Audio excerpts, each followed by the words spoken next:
Today we are talking about a Kickstarter game, The Ranches by Ethan. So this is farming, ranching, building, exploring, a little bit of combat as well.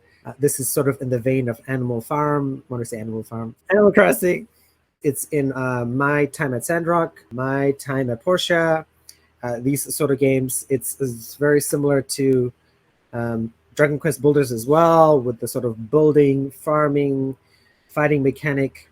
This is definitely not that similar in terms of Animal Crossing, because in Animal Crossing there's no fighting. Some notes: €30 for the base starting point is a little bit expensive, I think, for this kind of game. Like usually Kickstarters for this kind of game, they're more in the like $20 range. So this is about $30 at the time of us talking about it. This is why this is very unique, is that it's an emphasis on animals, which a lot of these sort of farming games, Stardew Valley and stuff, this is an option.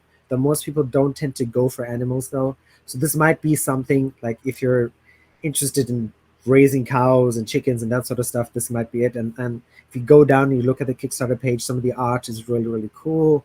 They have vehicles as well, which I thought was nice. The idea of the systemic engine is great.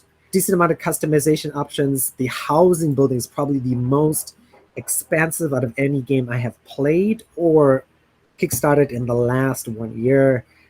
The amount of stuff you can do with your house reminds me of, Adam's darling, The Sims. There's some fighting, and I do wrote my notes. It is disappointing, but I think as long as fighting doesn't have that sort of crazy parabolic curve of difficulty, I'm okay with it. They've never produced a game before, so this is one of the things I looked at. So this is something you guys to be careful of.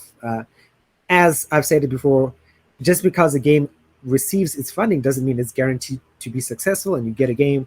I've kickstarted at least 3 games where my money is evaporated into thin air because there were issues with the dev team, there were issues with other issues, the COVID issues as well. And so I never got my money. The devs never got their money. This can happen. So definitely, like, one of the things when you evaluate a Kickstarter, you want to see, have they released a game before? Who did they used to work for? Was it EA? Was it Square Enix? And you'll find a lot of Kickstarter devs have some amount of experience under their belt. And ideally, you want them to have at least released a game before, or at least worked on a team that has released a game. Unfortunately, these guys have never released a game before. So it is a gamble. But again, if you have that discretionary money, or you are viewing it in sort of the perspective of, okay, I'm buying this at a discount, a significant discount, because this, I guarantee this will be like a $60, $70 game when it does release in 2 years. So it's definitely, that is sort of the perspective you can have a look at it.